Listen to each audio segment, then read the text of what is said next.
और आइए अब खबरों में बढ़ते हैं आगे। कोरोना की दूसरी लहर के गुजरने के बाद बिहार में नवजातों में पोस्ट कोविड कॉम्प्लिकेशंस देखने को मिल रहे हैं। नए पैदा होने वाले बच्चों में गंभीर बीमारियों को ट्रेस किया जा रहा है। जानकार इसकी वजह कोरोना का साइड इफेक्ट बता रहे हैं।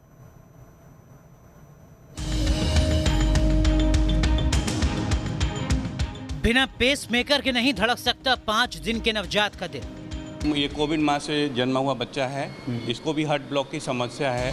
7 दिन का मासूम अपेंडिक्स का झेल रहा है दर्द। कुछ बच्चे अपेंडिक्स होता है उनका परफोरेट होके पेरिटोटाइटिस होके बच्चे हमारे पास आ रहे हैं जिन्होंने हमने सर्जरी किया है।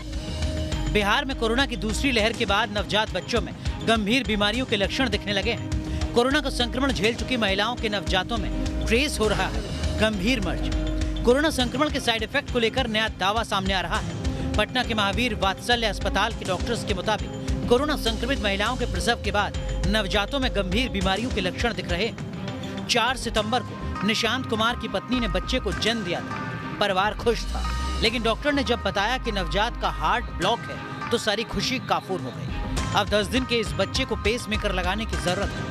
पहले तो कोविड वगैरह सबका जांच हुआ, तो लास्ट में जेनेटिक जांच हुआ जिसमें डॉक्टर साहब ने बताया ये माँ के द्वारा एक जन्मजाति जो है वो बीमारी है हार्ट का। पटना के महावीर वात्सल्य अस्पताल के NICU वार्ड में अब तक इस तरह के 25 केस सामने आ चुके हैं। 4 मासूमों की मौत हो चुकी है। कि जो माताएं प्रेगनेंसी के दौरान इनको कोविड हुआ था उनको पता भी है नहीं भी है, उनके बच्चे जो पैदा ले रहे हैं बेसिकली IUGR मतलब ग्रोथ रिटार्डेशन, बच्चे का ग्रोथ नहीं हुआ है, किसी का वेट कम है, जन्म लेने के बाद कुछ और बीमारियां जैसे कि हार्ट ब्लॉक होना, हार्ट में छेद होना, ये उसी से ये बच्चा जो आप सामने देख रहे हैं ये हार्ट ब्लॉक का बच्चा है। ये कोविड माह से ही पैदा हुआ और तुरंत हम लोगों ने डिटेक्ट किया इसको हार्ट ब्लॉक है। अब इसको बच्चे का हार्ट ब्लॉक है, इसको हम लोग को पेसमेकर लगाने की जरूरत पड़ रही है। अभी हम लोग पेसमेकर लगवाएंगे। इतने छोटे बच्चे को पेसमेकर लगाना पड़ रहा है। कितने दिन का है सर? ये 7-8 दिन का बच्चा है हमारे। और भी बच्चे हैं जो पोस्ट कोविड कोगुलोपैथी मतलब कि बच्चे में ब्लीडिंग होने की संभावना जो है वो लेके बच्चे, जैसे ये बच्चा हमारा ठीक हो रहा है, ये पोस्ट कोविड कोगुलोपैथी से था, ये सीवियर ब्लीडिंग करके आया, बहुत सा FFP प्लेटलेट खून का निशान है, ठीक है, ये लेकिन रिकवर हो रहा है। ये अब प्लानिंग में हम लोग को डिस्चार्ज लायक बच्चा हो गया है।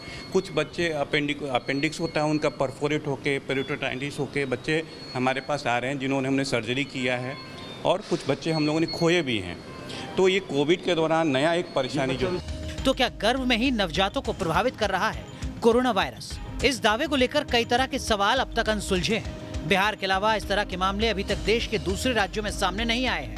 महाराष्ट्र और केरल जैसे राज्य जहां कोरोना ने सबसे ज्यादा कहर बरपाया है, वहां अभी तक नवजातों में इस तरह के मामले सामने नहीं आ रहे हैं। तो क्या नवजातों के पोस्ट कोविड कॉम्प्लिकेशन को लेकर अभी और स्टडी की जरूरत है? कोरोना कैसे नवजात को कर रहा है परेशान, आपने देख लिया। और यही कारण है कि बार बार लोगों को ये समझाया जा रहा है, बताया जा रहा है कि कोरोना से बचना कितना ज़रूरी है। खुद के लिए बचना ज़रूरी है, आने वाली पीढ़ी के लिए बचना ज़रूरी है। जो लोग कोरोना में कोताही बरत रहे हैं, सोचिए वो अगली पीढ़ी को भी कैसे प्रभावित कर रहे हैं। बिहार में अभी नए मामलों ने रोंगटे खड़े कर दिए हैं। वीडियो जर्नलिस्ट सत्येंद्र के साथ रजनीश सिन्हा, न्यूज़ नेशन, पटना।